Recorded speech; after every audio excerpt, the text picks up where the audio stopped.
प्रतिष्ठेच्या मानल्या जाणाऱ्या रत्नागिरी सिंधुदुर्ग लोकसभा मतदारसंघाच्या निकालाची सर्वांनाच उत्सुकता आहे आणि त्या पार्श्वभूमीवर रत्नागिरीमध्ये मतमोजणीचं अंतिम काउंटडाऊन जे आहे ते सुरू झालेलं आहे। मतमोजणीच्या ठिकाणी मोठा पोलीस बंदोबस्त तैनात करण्यात आला आहे। रत्नागिरीमधल्या मतमोजणीच्या केंद्राबाहेरून आमच्या प्रतिनिधींनी घेतलेला आढावा पाहूया।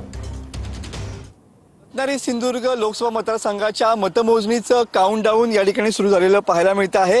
1158 कर्मचारी मतमोजणीसाठी या ठिकाणी तैनात करण्यात आलेले पाहायला मिळत आहेत। रत्नागिरीमधल्या याच MIDCच्या FCI गोडाऊनमध्ये उद्या सकाळी 8 वाजता या ठिकाणी मतमोजणीला सुरुवात होईल। 6 विधानसभा मतदारसंघात 84 टेबलावरती ही मतमोजणी एकाच वेळी या ठिकाणी होणार आहे। म्हणजेच जवळपास 140 मतमोजणीच्या ज्या फेऱ्या आहेत त्या या ठिकाणी होणार आहेत। मतमोजणीच्या ठिकाणी त्रिसदस्यीय सुरक्षा कवच या ठिकाणी पाहायला मिळते आहे। स्थानिक जे पोलीस आहेत त्यामध्ये 50 पोलीस अधिकारी आणि 356 पोलीस अंमलदार या ठिकाणी असणार आहेत। तुम्ही बघू शकता की याच स्ट्रॉंग रूम मध्ये रत्नागिरी सिंधुदुर्ग लोकसभा मतदारसंघातल्या ज्या EVM मशीन्स आहेत त्या कडेकोट सुरक्षा व्यवस्थेमध्ये या ठिकाणी ठेवण्यात आलेल्या पाहायला मिळत आहेत।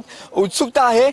खऱ्या अर्थानं जर बघितलं तर विनायक राऊत विरुद्ध नारायण राणे अशी लढत या ठिकाणी असणार आहे आणि त्यामुळेच या निवडणुकीमध्ये कोण बाजी मारणार याची उत्सुकता सध्या कोकणवासियांना लागून राहिलेली आहे।